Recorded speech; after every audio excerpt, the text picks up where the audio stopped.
All right. Hey, Bill. John, how are you? Not too bad. How's your day going? I'm good. What a treat to see you. Oh, it's a pleasure to talk to you. How are things in Oregon? Good. Weather's real nice. We got a little hot spell so far. It's been real dry. Hopefully, it won't be another bad fire season. Southern Oregon's been pretty bad for that lately. Really? Like, does it burn a lot, or just like in isolated areas? How does that work? Thousands of acres. Yeah.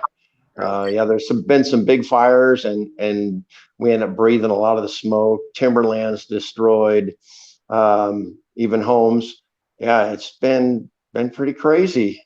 Don't know what God's doing with all that, but it's definitely kind of difficult situation.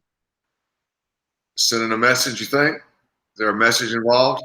Could be, and I don't know if it's a direct correlation, but this area, Southern Oregon, is one of the best places in the world to grow marijuana. There's one other place, I believe it's Italy. We've had some Italians show up here in the area, and so there's some sort of connection there. But I don't know. I don't want to jump to say that that's it, but it's certainly a wicked thing that's going on. But it's part of our sin-stained culture. That's right. Yeah. Drink it down like water, like Paul Washer says. Exactly. Yeah. Well, cool. Well, tell us about yourself a little bit, where you're from, and growing up, and so forth. Well, I was born in Portland, Oregon, northwest part of Oregon, in 1959. Didn't grow up in a Christian home. A lot of times we out in the streets, people, well, you grew up in a Christian home, that's why you're a Christian. No, I didn't. I was raised Catholic. My mom was a pretty devout Catholic. My dad was more into the political part of it.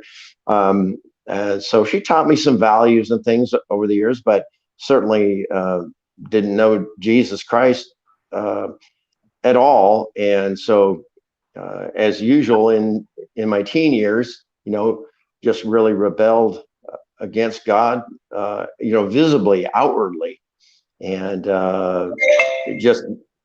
my sin nature came out and really started manifesting itself. And won't go into the details of that, but it's horrible. And but in my early 20s, I had Christians invite me to church, and I went once in a while. They even thought I was a Christian because I had gone to church and I hung out with Christians and went to Bible studies, and even was part of a Christian singles group for a while in Central Oregon. And so, I'm in. I'm a Christian. If somebody asked me, and then every once in a while, somebody would say, "Do you know Jesus?" And I would say things like, "Well, I know. I read the Bible. I know about Jesus. No, John, but do you know Jesus?" Like, I don't know what you mean. So it was years later, 1994, January 22nd to be exact, in Clement Falls, Oregon. I was attending a Southern Baptist church there, and hearing long gospel preached. Pretty faithful preacher there, Kent Berry, from Texas originally. So he had this great, lovely Texas accent, and so really, I was just broken after months of hearing his message. And I was invited to church by a fellow musician and a Christian guy, Evan Cronister, lives in Arkansas. And so, hey, if you're listening, Evan, thank you so much for inviting me and discipling me early on. But I got saved, and it was on a Thursday night, and I was out walking my dog, and I'd heard the message of the gospel. I'd heard, about sin and salvation and hell and judgment and all that. It's like, wow, I was really broken, and just cried out to the Lord. I didn't really remember what I said, but it was like, I give up, fly the white flag. I didn't know what happened. And so met with my pastor a couple of days later and explained what was going on. And I was dating a Mormon gal at the time. That's a whole another story for another time. But needless to say, that ended. Praise God. a few years later, Lord brought Leanne into my life, and we've been married almost 24 years. And so, praise God. And so, anyway, getting back to my conversion, I immediately had a desire to reach the lost, but I didn't know how. I'd never been discipled in that. Even I'd gotten some discipling by friends and at my church, Sunday school things, learning the Bible, but nothing in the way of evangelism really till a few years later. Get little bits and pieces. Southern Baptists have typically been known to be the most evangelistic denomination in America. And so I got a little bit of teaching here and there, but nothing really that I could sink my teeth into, so to speak, until a few years later. And I met some folks when I moved to Southern Oregon that took me out and said, hey, we're going to be going to Ashland to go hand out tracts and witness to people. Do you want to go? And yeah, okay.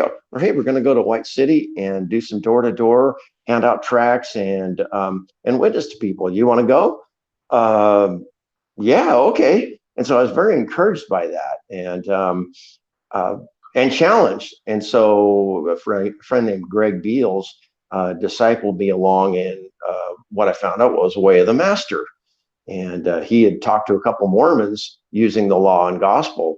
And I went, what in the world was that? I've never seen anything like that. I'd never heard of that before. What did you do? I said, well, I just took them to the law to show them how exceedingly sinful their sin is and how they need a savior, the real Jesus, not the brother of Lucifer, because the Mormons believe it, but the real Jesus. And so I went, wow, can you teach me this? I go, oh, yeah. So, and a couple of years later, after using that method, so to speak, I felt really burdened to start a group called RV Saltshakers. And that was in 2008. And I just discovered Facebook at like a year before. And so I'm thinking, okay, I'll put this together. I'm not sure how this is going to go, but originally just started as a page to invite people. Say, hey, invite friends. Hey, we're going to go to Ashland to do some street ministry, or we're going to go to downtown Medford, or we're going to go to a festival and share the gospel with folks.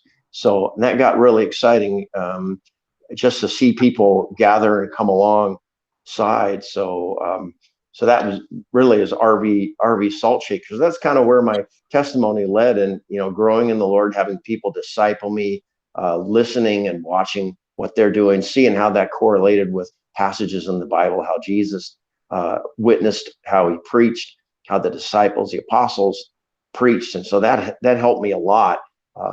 And still got a long way to go, but I felt like I've grown a lot through discipling of other men that have been witnessing for years. Wow. Well, let's back up for a second. You sound like a very privileged person in a sense to have had so many people reach out to you and invite you to church. Do you see it that way? Yeah, I did. Yeah, especially getting invited to a solid church. It was at the time anyway. I know I'd gotten invited to some churches where I just go, wow, those people are really happy. I don't know what's going on there, but are people supposed to be falling down on the ground? This is before I was converted. So I'm like, let's see, where's the door? I need to get out. And other ones where I'd get invited and it was like, is this a funeral service or is this a church service? So somewhere in the between, there were a few of them that like, wow, I'm enjoying this. This is good. And then looking back going, well, I don't really know what that looked like looking through the lens of an unsaved John, because, I'm an enemy of God going into a church. And so trying to make that appealing to me, I think is the wrong thing. And so, somebody gets invited to church and they get saved at church. Hallelujah. I didn't get saved in a church. I was actually, at the time of my conversion, I was going to a church, First Baptist in Clement Falls, but I was actually out walking my dog at night, and the Lord just, I don't even really remember what happened. It's just something changed. And from there on, it was amazing. I wanted to pray all the time. I wanted to be in my Bible. I wanted to hang out with believers. I actually had to to beg some fellow students at the time, younger guys and their families, to disciple me. And they said, yeah, well, come on over. We'll do Bible and coffee on Tuesday evening. So we did that, and that was great. But yeah, Bill, it is a real privilege to have folks come alongside and disciple you. And I was hungry to learn. Like, I really need to reach these lost people, because when I was a brand new believer, I was like a bull in a china shop. You need to accept Jesus, you're going to burn in hell. And then, I was like, let's see, that's not really the greatest approach. You're just breaking a lot of things, and you're making a lot of noise. And then I come to find out that God is sovereign. He saves people, and it's not up to me to save people. And but I thought it was at first. That was my impression. I think because I'd gone to churches where it was, yeah, you got to reach people, they're going to hell. Didn't really know how, but it felt like the pressure was on me. And now I realize, oh man, I want to please my Lord, have compassion for the lost, and reach out to them. But yeah, Bill, I'm pretty firm in my belief that the church is not for unbelievers. Yeah, if somebody happens to come and get saved, get invited, nothing wrong with that. I don't think. I don't see it in the New Testament. And so that's why, we're part of a church now that if somebody came in, they're a non-believer, we'd say, hey, come on in. But we're not going to say, oh, you can't come in. You have to prove to us you're a believer. But generally, we just have folks that we invite that are believers, and particularly active in their faith. That's what we want to gather on, to encourage each other to be active. So what do you think, and where you were raised and lived, did you just happen to know a lot of Christian people, or was this particular church really aggressive evangelistically? I've never heard a testimony like that when someone was invited so much and discipled so proactively. Yeah, it was oh, sorry. No, go ahead. No, I just say, I was really sovereign move of God, Bill. When I look back, it didn't make any sense to me at the time, but I was into playing bluegrass music, and I still am. I love it. And so I was playing bluegrass with some local guys there. One guy happened to be a bass player and a singer, Evan, and really solid guy. I really liked him a lot. And he invited myself and another non-Christian guy that we used to jam with over there in Clement Falls, invited us to church for a function. And Joe, the guitar player, he ended up not hanging around, but I really liked the people, and I started going to church there for months. And so, yeah, to see people, I know they have a good solid Sunday school program at Southern Baptist churches. And most of them, I'd say a lot of them had at the time very good outreach programs, training and things like that. I don't know how it is so much anymore. I haven't been a part of that circle. Maybe John Smith, Brett White, some of the local pastors here that do outreach. Maybe they would know more about that.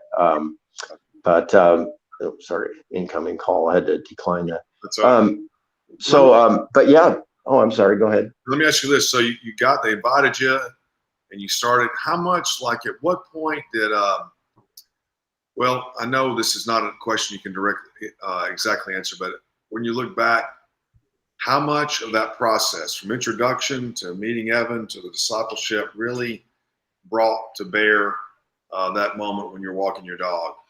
What was the most important part of that? I know it all works together, but just.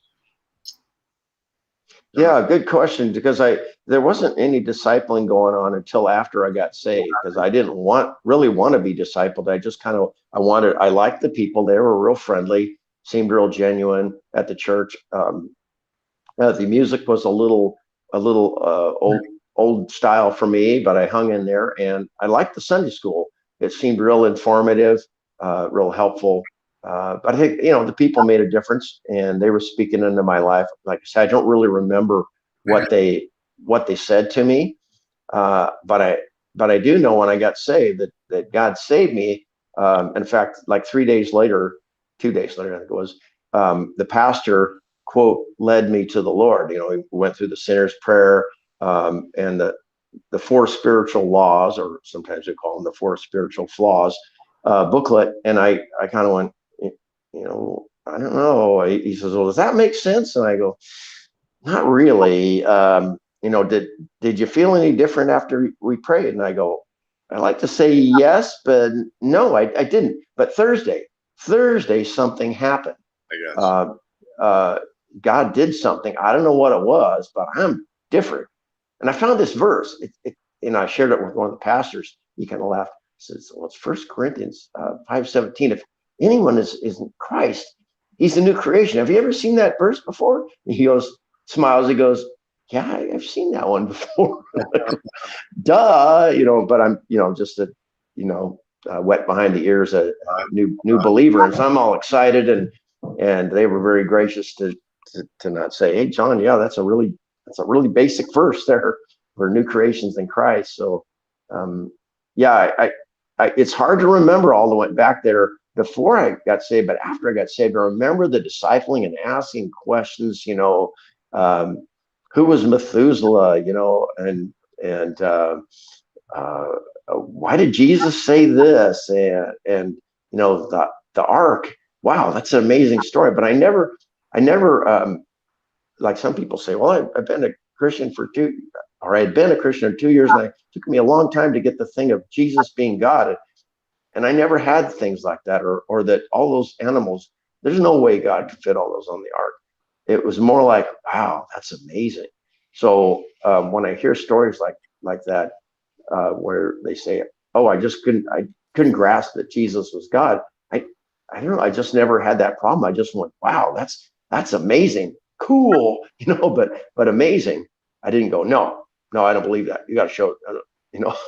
So, but I do remember the discipleship, but it was very, very helpful. And I think that's really lacking nowadays. And part of it is because the lack of willingness for people that, supposedly got saved, but they have no desire to follow Jesus' path and his path to witness, to learn. And so they have this thing called follow-up in modern evangelism, which I learned about that early on. I'm like, what in the world is this? And I've seen it many times, sadly, in place where you go and people made, quote, decisions for Christ.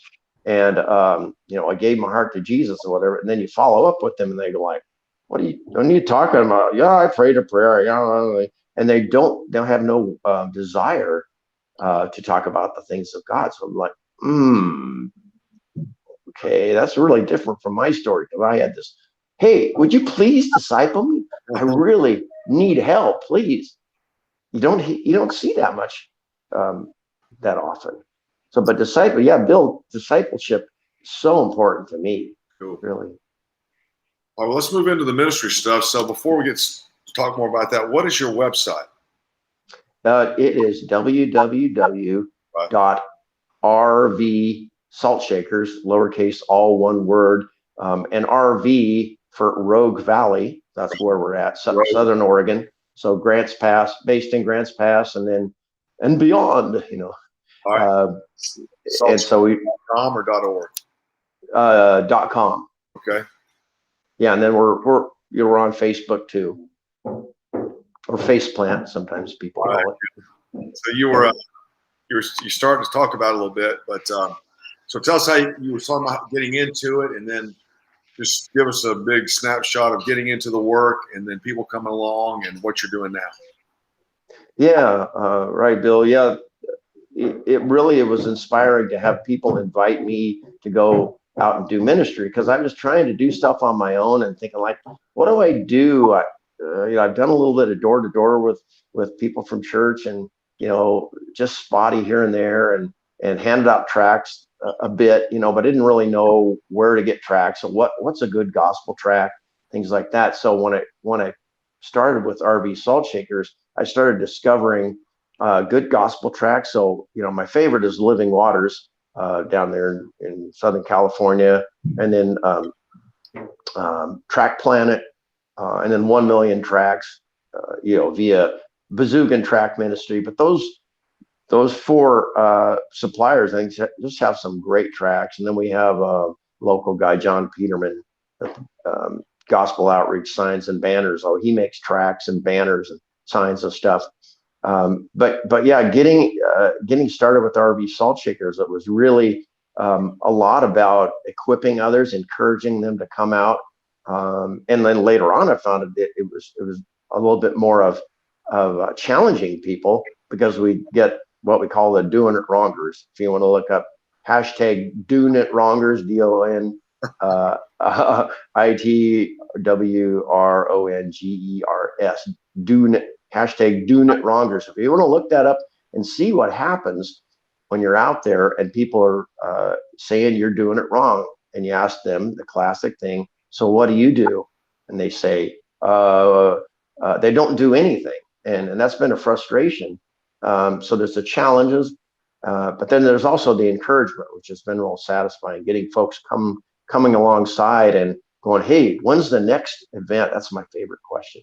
When's the next event?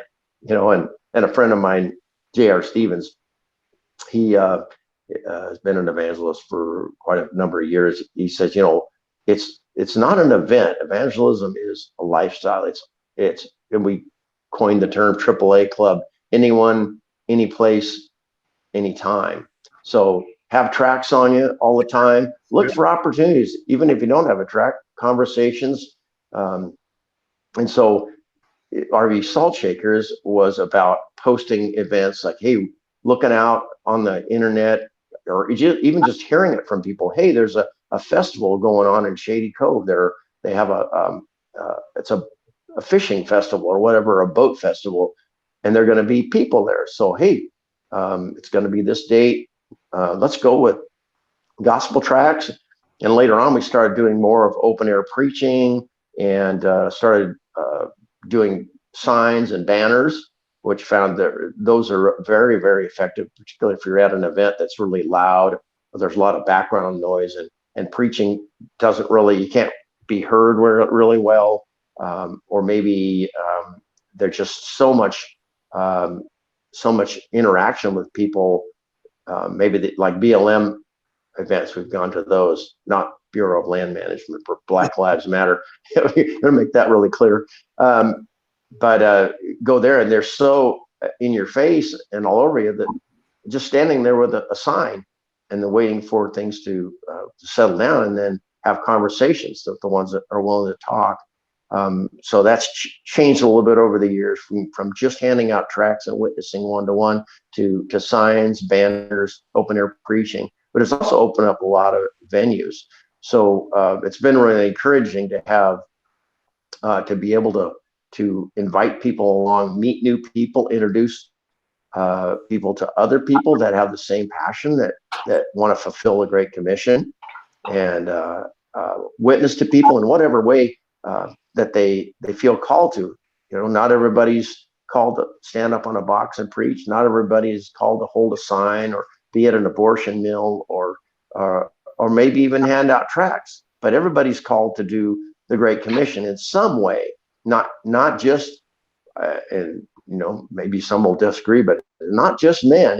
It's men, women, and children. Everyone. If you've been saved, then you're not just obligated, but your love should cause you to reach out to the lost. So that's a lot of what RV Saltshakers is encouraging people to get involved in the Great Commission, and getting them tracts, getting them resources, even dragging them along, inviting them along, and just see, what does it look like? What are we doing out there, and how can you get involved? You know, monkey see, monkey do.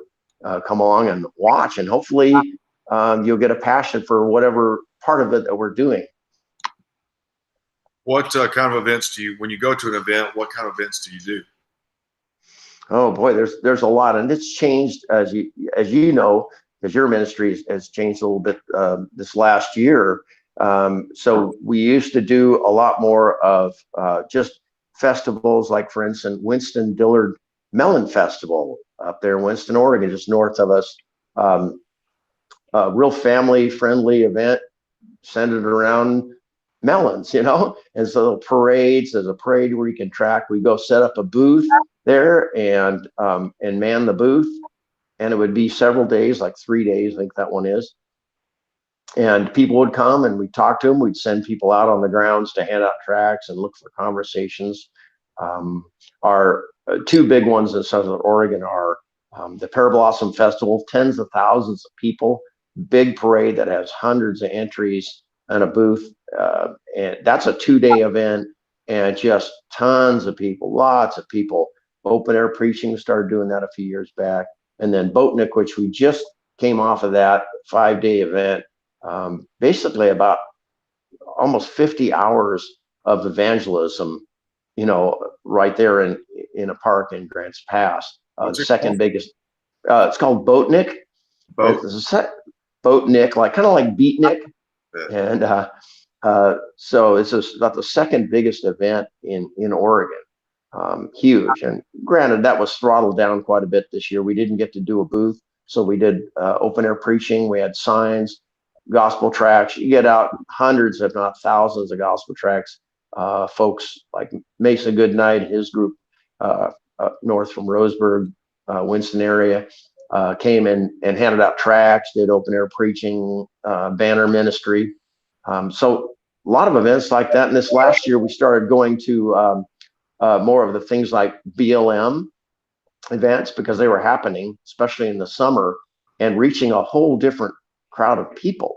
They're typically LGBT friendly, pro-abortion, pro-euthanasia, a lot of what we would call the left, not to get political, but more of that, where they're exhibiting, our depraved nature. And so those are very different, because as soon as you arrive, people are very, very hostile. And previous years we'd done gay pride. We did a number of gay pride, the homosexual festivals, and those are very intense. The worst one as far as intensity we did in the previous year, 2019, was the Eugene Pride. And you can see some of those videos online at rvsaltshakers.com or on the Facebook page if you're interested. But they're pretty intense. But on the other hand, we've had some great gospel conversations with people, because typically you get to those events, it flares up and gets crazy for a little while, then it settles down. I know Matthew Wiersma had mentioned that, about that cycle where it just kind of goes, it starts out crazy, and then it gets mellow, and it gets crazy and mellow for hours. This goes on. And when you recognize that, you see that coming, you go, okay, just wait for it. And then, okay, you had a question, ma'am? Yeah, why are you here? Oh, great question. And boom, you're off. You got a great conversation. You just have to wait for the people that, they're up in your face yelling at you and stuff. And you just have to, just love on them and be patient. So yeah, a lot of different events. So that's just a sampling of the different type of things we do. We do some door-to-door ministry, sign ministry, just on random intersections that busy, go out and stand on the corner with signs and banners. And then, of course, abortion mill ministry, or abolition ministry, we've been doing for a number of years now. We have three abortion mills in our area. One does surgical abortion. So not many people will go out to those. It's not. It's a pretty acrid, difficult environment, because you have everything from the extreme of somebody coming up and saying, "I'm going to make a donation in your name. What's your name? I'm going in there." And they're smoking hot, they're steaming hot. And the other people just walk by and go, oh, have a horrible look on their face. And you say, well, what do you think of the sign? And they go, well, I'm against abortion, but that sign, oh, that's horrible. I go, yeah, great conversation. And you're going to talk to somebody like that differently than the lady that's going in to make a donation. So that's kind of a mysteries we do. Y'all always seem to be really busy. Yeah. Oh, yeah. Yeah. Sadly, it is. We're busy doing that. So three things, and how much time you got? Oh, probably another five minutes or so. All right, let's hit on three things. One, going to Mexico. Two, what's it like to be in Oregon? You've been to other places. Like, if someone's never been in that environment, what do you see that's substantially different? And the last thing is, give us a couple tips that you've learned over the years that you'd like to share with everyone. Yeah. So like the difference culturally maybe be You're evangelizing between. Oregon versus other place you've been. What do you see as a big difference? Okay. Yeah. Because Mexico was very different when we went down there. You and I and the team, Oh yeah, Mexico City. I love it. Yeah. And got out. I gave out a whole suitcase of folletos en español. The Spanish gospel tracts. It was wonderful. Really, only had one encounter with a guy that was hostile to my open air preaching, and commented about how my Spanish was pretty bad. And I just said, "Oh, lo siento, señor. Yo estoy aprendiendo. I'm sorry, sir. I'm learning." And you counseled me just to be courteous and not get into it with people, and particularly not talk about Catholicism, because that down there is, as you explained, it's a cultural thing. Many of the people are culturally Catholic, so don't talk about Mary, don't talk about the Pope. And so I just stuck with law and gospel. And so here we have, compared to Mexico, here in Southern Oregon, we have a huge culturally, uh, it's pretty radical. Not maybe as much as say San Francisco or Seattle or Portland even, but we do have a significant pro-abortion, pro-LGBT, pro-drug culture here. And so when you get up and open air preach or even hand out a gospel tract, you encounter some real hate. And I warn people, say, this doesn't often happen in just handing out gospel tracts. Like, good morning, sir. Did you get one? But once in a while it does. And so just beware. They may say, oh, no, thanks. And they may say, oh, you're one of those hateful bigot Christians, you're homophobic, misunderstanding, and they go on and on. And I just counsel people to say, oh, well, have I met you? You don't want a gospel tract? Okay, well, hey, have a nice day. And just go off and continue on your way, and don't battle with them, because it's kind of rare. And so we've been talking a lot about this as a church, of how to address people that are hostile to you. And I know, as you had mentioned when we were open air preaching, to not argue and be engaged so much people individual when you're open air preaching. Let somebody else do that, or just ignore them and go on, because they want to stop your preaching, right? That's typically when you're open air preaching, they want to stop you. I've even had people tell me, well, I got to stop you from open air preaching, at least, John. I'm like, oh, okay. But yeah, being courteous and kind to people, and expressing how much you care about their souls. So we don't want them to go to hell, and that's why we're out doing what we do. But people are just going to be hostile. But sometimes, even going like to LGBT fest, the biggest encounter, the biggest speed bump, I guess you'd say, when you get there is why have you come all here to hate on us? So getting over that, to let them understand that we drove this 4 or 5 hours to get here because we love you. We want you to be saved from sin, death, and hell. That's why we're here, because we love you guys. We can't hate you. We don't hate you. If we did hate you, it would show that we're not Christians, right? And so trying to get them to understand that is a little bit of a hurdle. Once you're over that, then it really is. It's amazing the conversations that open up to that. That's cool. All right, John, good job. Last thing, what's your next upcoming event? Something to pray for you for. Well, let's see. We don't have a whole lot of events, but there is an event. It's a LGBT festival in Eugene. I don't recall the date. I believe it's in August, and that's been our most intense one. So please pray for that, for laborers to come, and not have the fear, because it definitely is a fear factor there.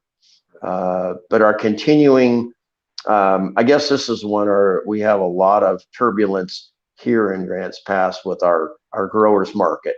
And because people are really gotten hostile about open air preaching and the signs, and even gospel tracts, they've complained, and they just really hate what we do. So would appreciate that mostly souls would be converted, that God would convert people, and then they'd be out there holding a sign, preaching the gospel, handing out tracts, sharing Jesus. and not on our side, but on Jesus's side. So appreciate that. That happens every Saturday until October. So appreciate getting back into that, and prayer for covering for that. Okay. We'll do it. John, great to be with you. Well, thanks, Bill. It's a treat. All right, man. Hope to see you soon. Thanks for taking the time to share. All right. Well, God bless you, Bill. Thanks for all that you do. I so appreciate your ministry. Praise the Lord. We'll be in touch soon. Talk to you soon. Have a good day. All right. God bless you. You have a great day too.